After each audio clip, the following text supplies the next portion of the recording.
This is VSiN, the sports betting network.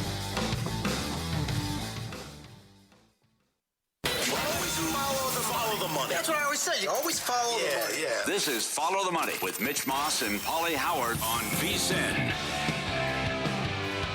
Here we go. It is Follow the Money on a Football Friday on VSiN, the sports betting network, live in downtown Las Vegas. Circa Resort and Casino is the spot. Great lineup of guests today. Chuck Edel in 30 minutes. The Iceman, a couple of best bets from him. He is one of the co-leaders in the Circa Friday Football Invitational, which you can hear after us a little bit later on tonight. 5-2 last week. Mike Somich on the program in an hour. Best bets in the NFL. And a massive fight in Las Vegas this weekend. Canelo against Crawford. Raheem Palmer, will examine it with him in 90 minutes.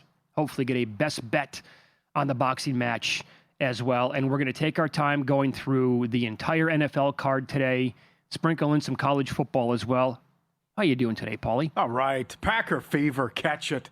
Come on, this defense is nasty. You want to double down in your comment from earlier in the week? Yep. NFC goes through Lambeau. Have you added any bets based on that? I got a good ticket before the Parsons trade. I added more division, and I have NFC and Super Bowl as well. Down to 6-1. Basically, to win the Super Bowl.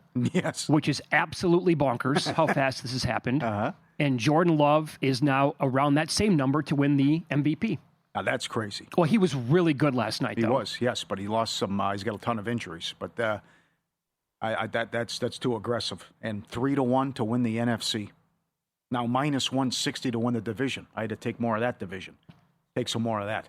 I'm not there with McCarthy yet, even though he looked great. But I still think it's all about this defense and what they did. I love what Parsons said after the game. You give us 20 points, we should win. I love that quote. That's a strong quote, but I can see it. Right? Detroit, 33 points per game last year. Held to 6 till the garbage touchdown on 4th down when Green Bay was going soft. Washington, 28.5 points per game last year. 10 points till garbage time. Yeah, and the crazy thing is they almost covered the game last night. Imagine they make those 2 field goals, or if they actually put together a garbage time drive last night. They had no business being in that game. No, LaFleur was right. Packers left a lot of points out there. They should have been a bigger lead, yes. The entire game throughout should have been like a 3 to 4 touchdown game for Green Bay. Yeah. They absolutely dominated that team, and here you are with Washington with the ball in their hands, and if they go down and drive and score, whammo, that's a backdoor cover, and oh, by the way, it goes over as well. So it was the worst start by Jaden Daniels in his very short NFL career. Numbers don't lie. Yards per play, explosive play rate, success rate, EPA per play, all the worst by a game-by-game basis in his career so far. So why has Green Bay been able to do this? I'm watching the game last night in real time, and I haven't had a chance to watch the all 22 or break it down from the coach's view yet. I want to go back and watch this game though this week. He would take off, Pauly. As I talked about yesterday, I thought that he would have some running lanes. Yeah. It's almost like Green Bay had 2 spies on him because there was a guy in the middle of the field, and then if he wanted to go right, there was another guy. And I'm like, well, wait a second here. He has nowhere to run because multiple guys are watching him, and yet he was incapable of finding anybody who was open last night. You can't play. That's basically playing 9 on 10 then if you're the defense. If you're going to have 2 guys, and I saw it in real time last night multiple times on the quarterback when he might take off, by default, you're going to be able to have somebody open, you would think, on the field. And he was just completely confused last night and incapable of basically having a decent performance whatsoever. And that was the game plan by the Green Bay DC and their personnel, which now Micah Parsons just, this is like Khalil Mack, his first year with the Bears. He made everybody on that defense better. Mm-hmm. And that is 2 games in, it appears that Micah Parsons is having the same impact. I love how he's so aggressive and he's sending pressure and there's nothing you can do. And I thought Richard Sherman was out of line. Well, McLaurin makes a lot of money. He's got to be that guy to open on 3rd down. I got no time to throw. They have an excellent job defensively. Yep. And Daniels has no time to throw, and it's a beautiful game plan, and guys aren't open. I mean, the one guy he did find a lot was Ertz, but look what Debo did. He had 7 catches for 40 yards. I know. That's nuts. So they just did an excellent job defensively. They're so fun to watch, and this is what we wanted. We're talking on the pregame show. because the hype train was going crazy after what they did to Detroit. But now they do this again with the hotshot coordinator and offense and quarterback that average almost 30 a game, and they shut them down again. Now, 4 of the next 5 are on the road. So it's a tough schedule coming up. But still, this team is the real deal. And but you had the tough break, though, as well with Reed out 2 months with the collarbone. That's no good. No. He's one of their best weapons. This is a good tweet from Benjamin Solak. A little bit more here on Daniels and the Commanders' offense. They had 2 explosive plays on 65 total plays for a 3.1% play rate.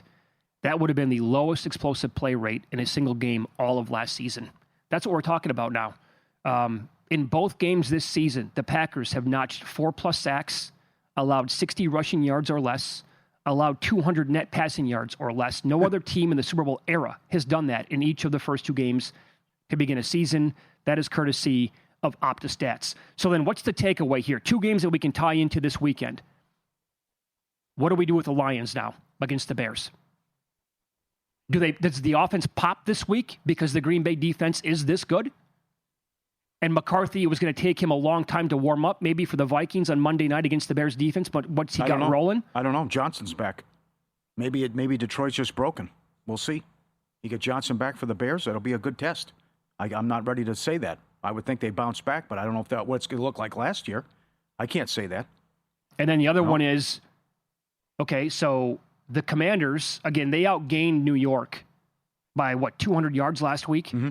And the Giants' offense looked terrible? Yeah, right.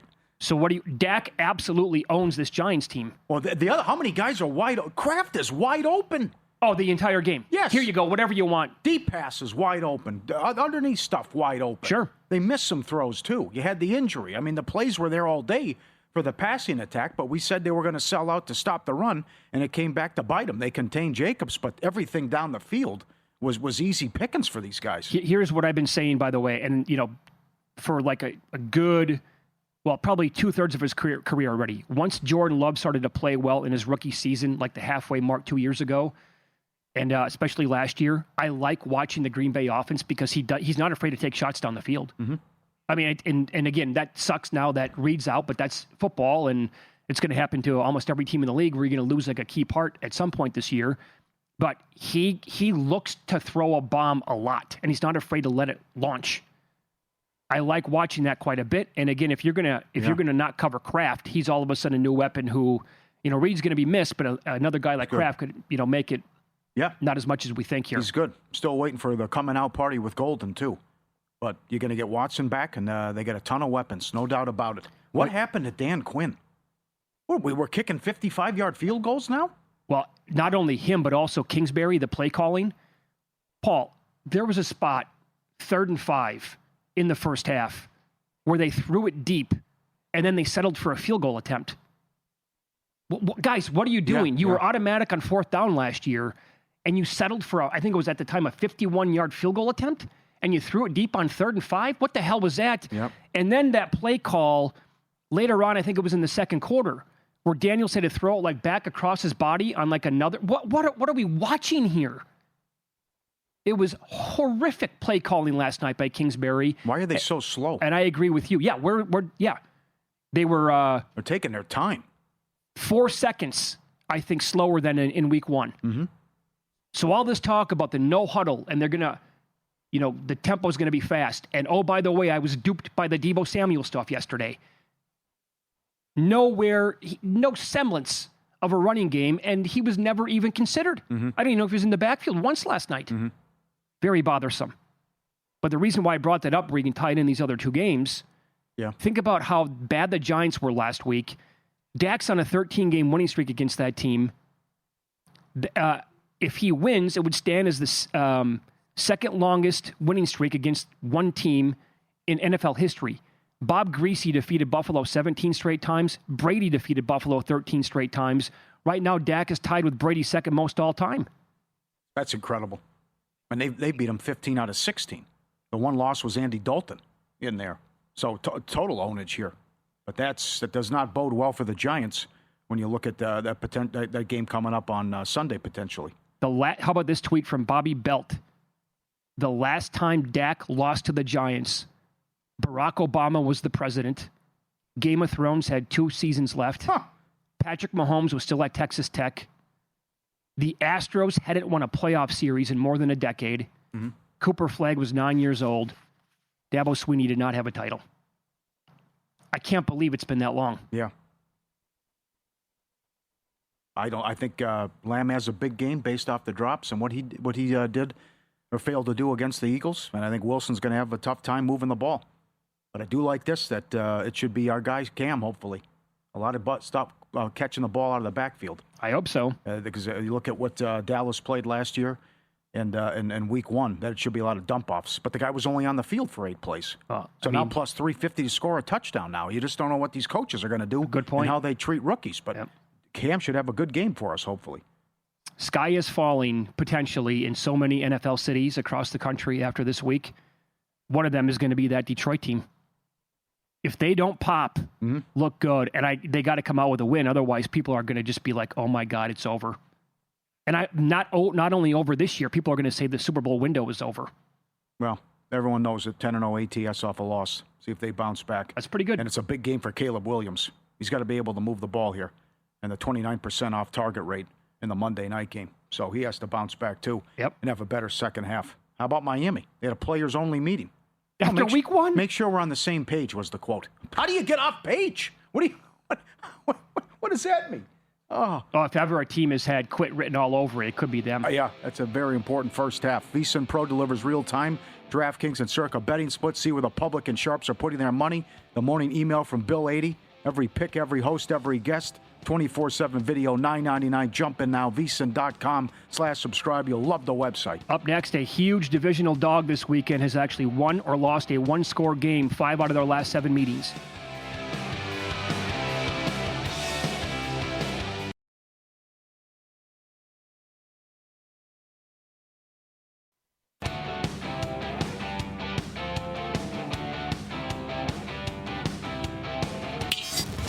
This is Follow the Money on VSiN. Welcome back. Thanks for watching today on YouTube TV, listening on Sirius XM channel 158, or any of the great affiliates we have from coast to coast. Chuck Edel coming up, by the way, Pauly, in 15 minutes. Some best bets from him. He is the reigning champ in the Friday Football Invitational and the co-leader for this year at 5-2 last week. Okay, I know where you're going to go in this game, and I totally agree. But we can talk about all these matchups, side total, props, ladders, survivor. Seahawks are playing at the Steelers. This total has now come down, I think rightfully so. And the Seahawks are catching 3 in this game at Pittsburgh, traveling from the West Coast to the East Coast. And the total now down some spots to 39.5, but you can still find some 40s. In fact, DraftKings still at 40.5 in this game. I think the Seattle defense is going to be really good this year. And I think they're going to have an impact and make it difficult for almost all of their opponents. Now, they were outgained big time last week by San Francisco. But you saw, like, if you watch the game, like the ball hawking players that they have and how much talent they have overall. And Mike McDonald, obviously, is a defensive coach. And how much of that was actually real from Pittsburgh last week, right? A high-scoring game with the Jets. The lowest total on the board was the second. It produced the second most points out of any game last weekend, Pauly. I don't think that's going to be a thing for Pittsburgh this year. Yep, I like the Steelers. And it's not just another game for DK Metcalf. Tomlin, after he gives up 30 points or more, 28-11-1 ATS, 10-1 ATS run. Don't mind the under here as well. I think they get it straightened out defensively. You can ladder Metcalf. I like him over receiving yards, plus 160 to score a touchdown. I love what this offense showed last week against the Jets. I think they'll be able to slow down Darnold. I'm right there again with JSN over, who was great last week, and a beautiful call from Paul Charchian in the summer. How about this guy's going to have a big year and should have 1,000 yards, and I think he'll do that as well. And then, all tickets cash the same, our guy Boswell. Here you go. Longest made field goal in the game, and Boswell over 1.5 made field goals. From 60, no problem. From 56, no problem. Outside, net, right down the middle, no problem. Love Boswell. So that's where I'm at with this game, and I think the Steelers are going to come out of this 2-0, and I trust Tomlin and everyone to get things straight, and I like the little mutual admiration society thing going on with Rodgers giving all his flowers to Art Smith and said he called a good game. Yeah. And Art saying Rodgers played well, but certainly can do a better job. So very encouraged with what I saw in the first game and what they did offensively. Yes, the fumble was huge for the Steelers as well. Jets giving the ball up and cost Gibson a job. But I think I'm all about the Steelers in this game and about all those props. DK's going to go off, I think. And I think it's going to be a point of emphasis for Rodgers and Smith to get him involved early. Yeah, I like the under in the game. It's not a consideration for Survivor. And one more thing on JSN, he's as low as 66.5 yards. Now, he's a different receiver than Garrett Wilson, but Garrett Wilson had a great game against his Steelers secondary last week. And JSN had 9 catches on 13 targets a week ago. He's going to get targeted a lot. We know that. Like, he's going to be a volume receiver this year. And it's going to depend on how defense's game plan for him, obviously. I don't know what to do with the running backs after 1 week. Charbonnet and Kenneth Walker are what are you doing? 50, I stay away, 50-50 timeshare. Okay. So I don't want to touch either one of them. Boswell's minus 130, by the way. For Long field goal. Longest field goal of the game, Pittsburgh. Have you Excuse me. Yeah. Have you seen three-way. What's the juice on over 1.5 made? You got to shop that. It's pretty big at some spots. Because I noticed when I looked earlier today, the Westgate will put these up, yeah? DraftKings, another spot? DK, Will Hill, yeah. I think Westgate, too. Okay. I'll have to check FanDuel. Because when I was looking earlier today, I didn't see him anywhere other than DK. But they'll put him up, I'm guessing, today or put him up, yeah. tomorrow maybe. Browns are playing at the Ravens. This is the game I was talking about before the break. Would you believe the Browns are 4-3 straight up against Baltimore since December 2021? 4-3 straight up. The scores, 24-22, that was a win. They lost 23-20. They won 13-3. They lost 28-3. They won 33-31. They won 29-24. And they lost 35-10. So they've gotten blown out twice in the last 7 matchups. Otherwise, it's a one-score game or a straight-up win by the Browns. Now, Derrick Henry against Buffalo, 18 for 169, 2 touchdowns. Henry against the Browns last year, 11 for 73 and a touchdown, 20 for 138 and 2 touchdowns in the second game. His prop is between 89.5 and 95.5. And then you have the dummy in the Brown secondary saying, yeah, not that difficult to tackle. Good job. Yep. The last guy in the league that you want to give bulletin board material to. Yeah, Delpit. So what happens here? Is he going to go to Fannin again or Njoku? Is it more Fannin or is it back to Njoku after that surprise against Cincinnati? They're both Fannin's plus money to have 40 yards. And Njoku 40 plus is minus 115. Mm-hmm. Fannin had a ton of targets in that Week 1 game. He did. Does he go back to Fannin or go back to the guy he was on the same page with and did so well a couple of years ago with Njoku? Well, how about this now? Fannin's yards prop basically is double what it was last week. Mm-hmm. It was 19.5. He sailed over that. This week it's 36.5. I think there's an opportunity for both guys to be involved because we've heard this now a lot. They're going to go double tight end, maybe more than any other team in the league. And Fannin is like almost he's almost like a slot receiver that you can play who just happens to be a big bodied tight end by just like his natural position. And last week, Kincaid and Knox were targeted only 6 times by Josh Allen, but they caught all 6 targets. And Kincaid had 4 for 48 and 1 touchdown. I think both guys can do it, but I also don't want to bet like both guys to go over because that can be a double loss right there. Mm-hmm. Yeah, I think the Ravens get what they want offensively, and they have to do a better job defensively, which I think they will, and put some heat on Flacco after that embarrassment what everyone watched on Sunday night. Well, I will say this: if like you would think, right, game theory here, Baltimore's going to have a comfortable lead throughout. Mm-hmm. That means that the Browns and Joe Flacco and Kevin Stefanski, they're going to be throwing the ball a lot in this game. So maybe the play is just like Flacco completions and attempts over in this spot because that's who they are and what they do anyway. If you go back to his 5-game run from 2023, they threw it all over the yard, and they were throwing it a lot last week as well against Cincinnati. So that's kind of what I expect in this game. Survivor all across the board here with Baltimore. Or are you going to stay away because they're so popular? No, I'll take the Ravens. I don't trust Kyler Murray. I would say I'd probably throw in a couple Dallas there. Okay. Any other team under consideration? Or teams that you drew a line through? You can't. I want to see how many people use the Bills. You can't use the Bills here. Number one, they're on the road. It's a divisional opponent. Plus, they can't stop the run, and they're Jets. But the next 2 weeks, they play Miami and they play the Saints at home. Yeah, you have plenty of other opportunities to use the Bills this year. Maybe people use the Lions. I don't know. I think the Lions are going to be popular. But you're going to see a ton of surprises. Every team was picked last week. Like Derek said, well, you take an underdogs. Okay, if the team wins, then what? Well, you advance, but then what did you really accomplish? I tell you one team I'm not going to be playing. It's the Rams. Oh, really? I'm not playing them on the road. Oh, they could be popular. I think they might be. I'm kind of hoping that they are popular. Tennessee's on a 0-8 ATS run at home. I think that defense will be all over Cam Ward. I think it's a coaching mismatch. I'm all about Puka props here, as he was so good last week. He is 79.5 here at Circa. I just think the Rams are too good here, and the defense will be all over Cam, and it's going to take the kids some time to get acclimated and used to this offense and the speed of the NFL. And not going to put all of it on him, but taking some bad sacks. That was wild. They lost that game last week. 4 takeaways resulted in only 6 Tennessee points, and a lot of times set up in great field position, and still couldn't capitalize. Let me give you this angle. Yep, sorry. No, I'm done. Yep, sorry. Kyron Williams for the Rams, plus 190 to score the Rams' first touchdown of the game. He did it last week, and he scored the Rams' first touchdown 13 times last year. 13 times, including the first 7 times to begin the season. He's plus 190, did it again last week. My one concern here for the Rams offense, Tennessee had 14 pressures on Bo Nix, only 1 sack, 8 hurries overall. And when you look at what Houston did to Matthew Stafford, 17 pressures overall, 11 hurries, 3 sacks. The Rams offensive line is not 100%. And a guy like Jeffrey Simmons, I absolutely love him. And I think the Titans can actually get to Stafford in this game as well. That'll be the quick stuff, though.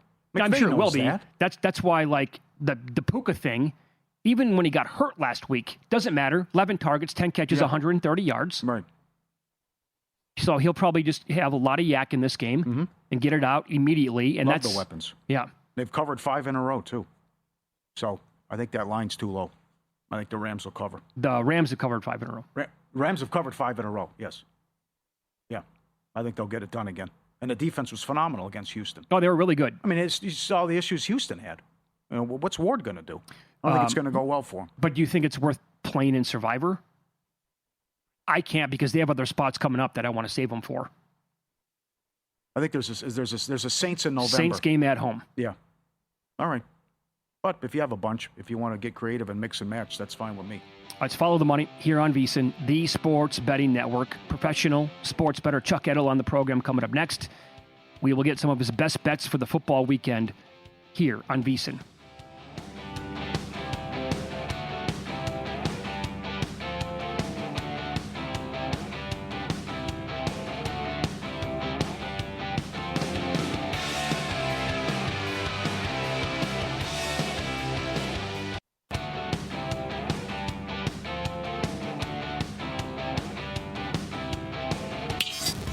This is Follow the Money on VSiN.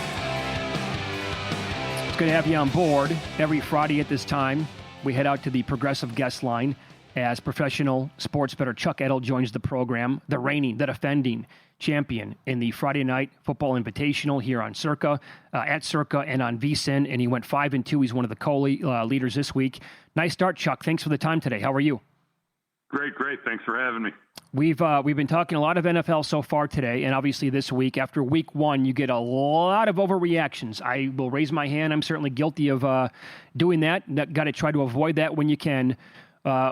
Is there a game here on the board that you thought, okay, the matchup, it reeks of like the point spread's too high because of the overreaction to what we saw in week 1? Yes, sir. Yeah, absolutely. And week 2 is a good week to take advantage. You know, during the season, I think people always make a little bit of a mistake when they look just at last week's game instead of the whole season. And it really happens on week 2, looking back at week 1, because that's all you have to look at. So there's always some lines you can take advantage of because of overreaction. Sometimes they win, sometimes they lose. But I think in the long run, you'll win on those overreaction type games. And this week, the Giants last week were plus 6 points against Washington. Washington obviously rated much higher than Dallas. Now, some things have happened, between now and then. Mm-hmm. But on the other hand, Dallas looked really good against Philadelphia, who really was shorthanded defensively, and it showed up in that game. And so Philadelphia now, Dallas now has got a lot of, they get a lot of credit for maybe, beating beaten Philadelphia on that game, and they had chances to win the game straight up. So now the line now is Giants +6. It has moved down to 5.5. But that to me is an overreaction because the Washington we know is rated much higher than Dallas, the same point spread, and I think the Giants, no question, they did look bad versus Washington.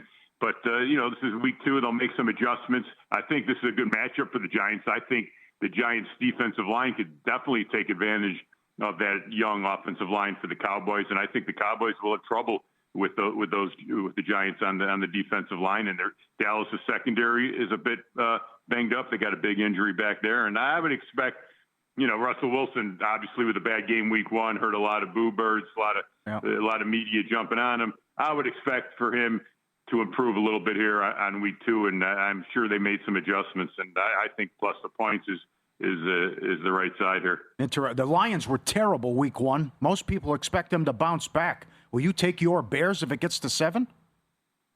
Yeah, I'm looking at it now. I mean, it's just so hard, with the Bears. Just I know they were banged up in the secondary as well, and that defense got tired, as the game went on, and there was guys wide open obviously all game long, and Williams just failed to hit him, But Bears played Detroit tough last year with with a lot less coaching.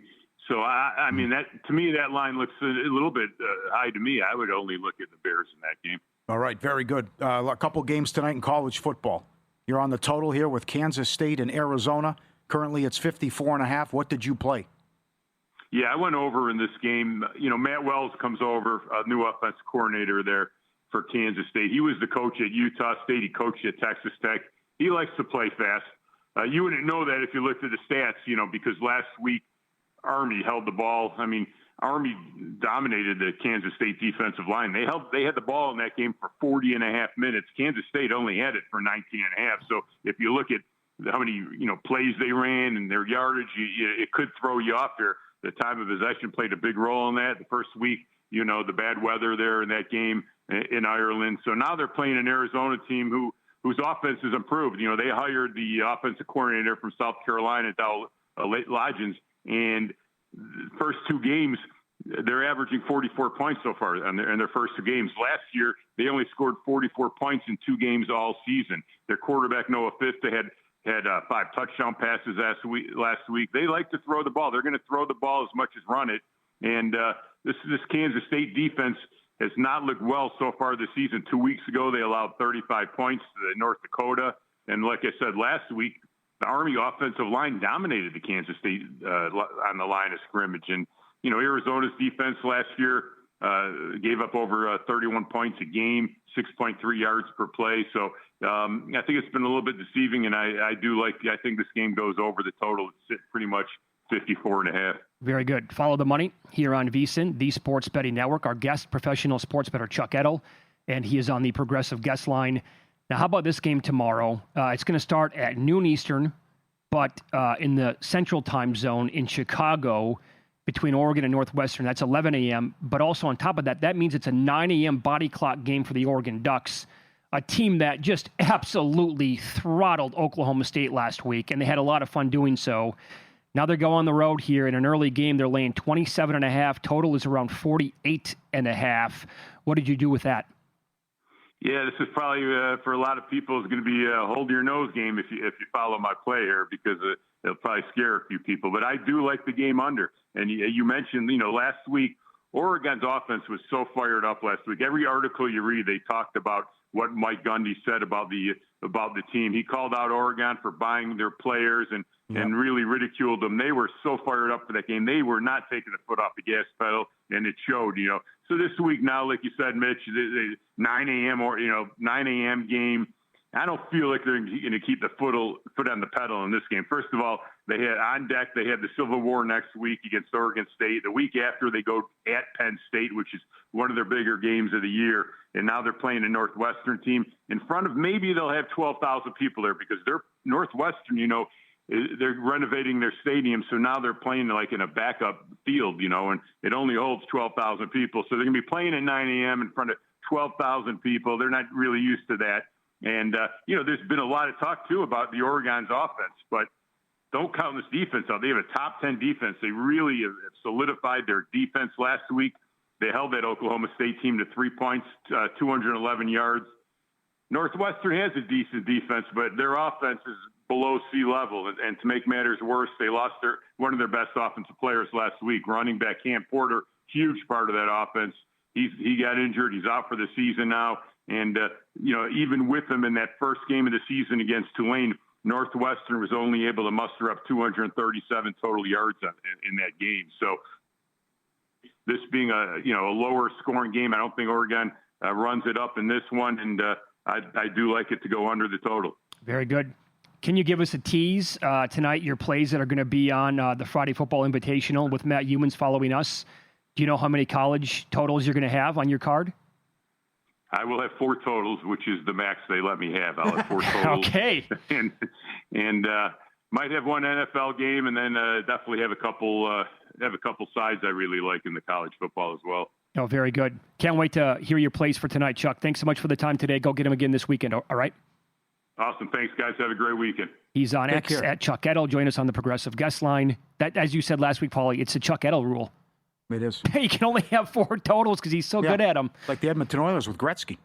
Wouldn't stop giving them the power play. Coincidental minors. They're too good. All right. I like what he said there. This is going to be a hold your nose type of game if you follow me on this one. Yeah, I can see the case for Northwestern, yeah. But he's like under 48.5 because Oregon's good enough to score. Yeah, that's right. 35-40 on their own against anybody. I know he just broke it down there with how good the Northwestern defense has been so far. But Dan Lanning definitely has I saw one set of power ratings that had, from a pro bettor, that had Oregon, I think, 3 points better than every team in the country. Wow, that's pretty strong. Moore's been good. They've been excellent. Pretty good test, though. See if they go on the early start and take care of business is a big favorite. Yeah. Did you bet any of the games tonight? I did not. I'm hating myself for not getting down on Houston -4. Yeah, who knows, though? Deion's playing games with the quarterback situation, so he might play 2-3 guys again. And how long will they be out there? Yeah, that one's tough. That's, I think this week alone, like the high water mark was Houston 6? I don't think I saw it touch 6.5. And then it was around 4. Now it's at 4.5 and 5, pretty much all over the place. Well, the one bet I'm going to have tonight is definitely tailing Chuck on K-State Arizona over 54.5. Did they scratch Cease in his base? I was going to bring up his baseball game with you. I have no idea. Sears is going for the Padres. The Rockies have played 4 games this year at Petco in San Diego. 0. Yeah, haven't scored a run. They've been shut out all 4. I don't know if I've ever heard of that before in baseball. It's unbelievable. Yeah. Yeah. So Rockies team total under tonight. Actually, I like Cease a little bit better than Sears, but 280 at home tonight against Gordon. All 4 games have been shut out. It's incredible. Well, I will say this from monitoring pitch counts in the last couple of days. I'm completely you don't know what the hell these managers are going to do. What Skeens throw the other day? 60-plus pitches. Shut him down. The 5 innings, The guy that Ballpark Pal was high on last night, Ryan Weathers. Yeah. 60-plus pitches in 5 innings, get him out of the game. I don't know how long these guys are going to go in some of these meaningless games. How about the Mariners? Unbelievable. I know, truly. Back-to-back nights. Yep. Good for them. Paul's going to recap a lot of the action from last night and win some, lose some. That's coming up on Follow the Money. It's VSiN, the Sports Betting Network.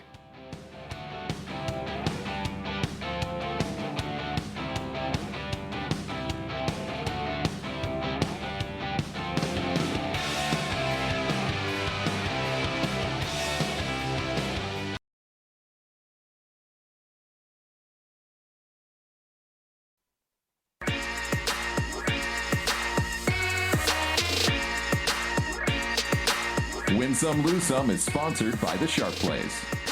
Were you a winner last night? Wow, winning. Or was it a rough one? Well, they can't all be winners, can they? Loser! You're a loser! Pauly Howard recaps the night in sports betting in Win Some, Lose Some. You heard Charlie Sheen there winning. You can check out the Netflix documentary on him. It's interesting. Wild stuff. First touchdown, Dobbs 14-1. Dobbs touchdown, Packers win, plus 320 here at Circa. Packers win between 8 and 14 points, plus 520. Most receiving yards, Kraft 8-1. 25 yards in both halves, 6-1. That was at Will Hill. anytime touchdown, plus 215. Ertz anytime, plus 280. Almost had 2. Got it again. No turnover in the game, 8-1. Hard to find, but love that prop too. Cashed Friday night in Brazil, almost cashed Thursday in the Cowboy game, and should have cashed in the Ravens game. So Henry put it on fumbled. the ground. Yeah. Good prop. By the way, Debo got in again last night. He was plus 180 to score. That's now a touchdown in each game for him. Okay. Did not get the rush, but they're getting the ball near the end zone, so that's a good thing. 2-point conversion as high as 3-1. Always shop that. The Triple Crown. Love most passing, Kraft receiving, Jacobs rushing, paid 22-1. That's at DraftKings. And both teams to make a 33-yard field goal is 5-0 in prime time so far, as that came in. And that was with bad kicking last night. Yeah. WNBA, the Wings, 2-1 on the money line. Catching 6, up 30. That's what was supposed to happen. Teams that had nothing to play for laying down, right? Right.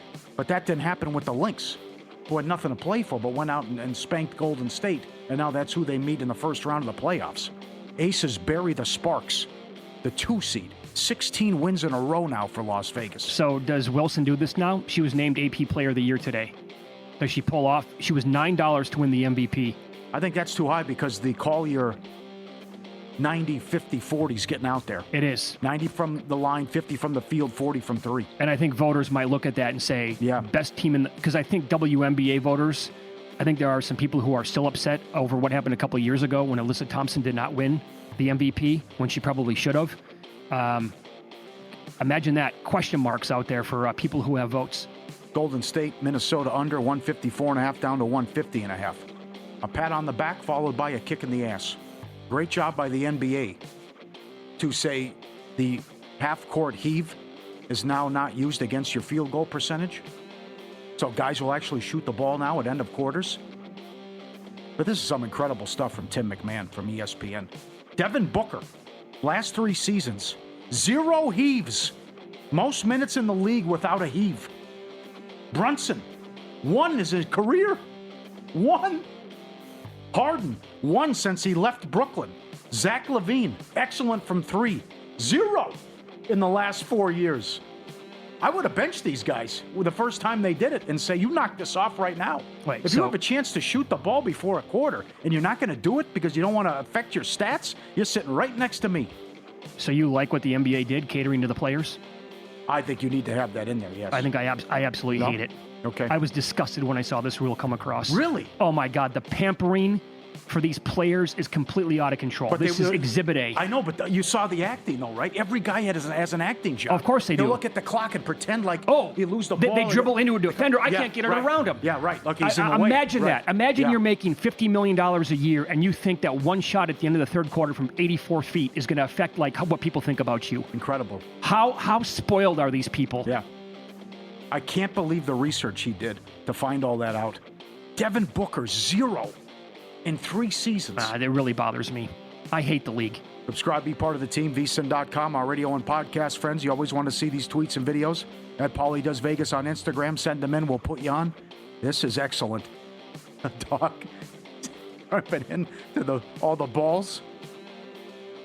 It's like their own Chuck E. Cheese at the house. That's right. Well said, right? Goes in his little box, all filled up with balls, and just full of a French bulldog, I believe, full of energy, jumping up. That's his ball pit. He loves it. That is great.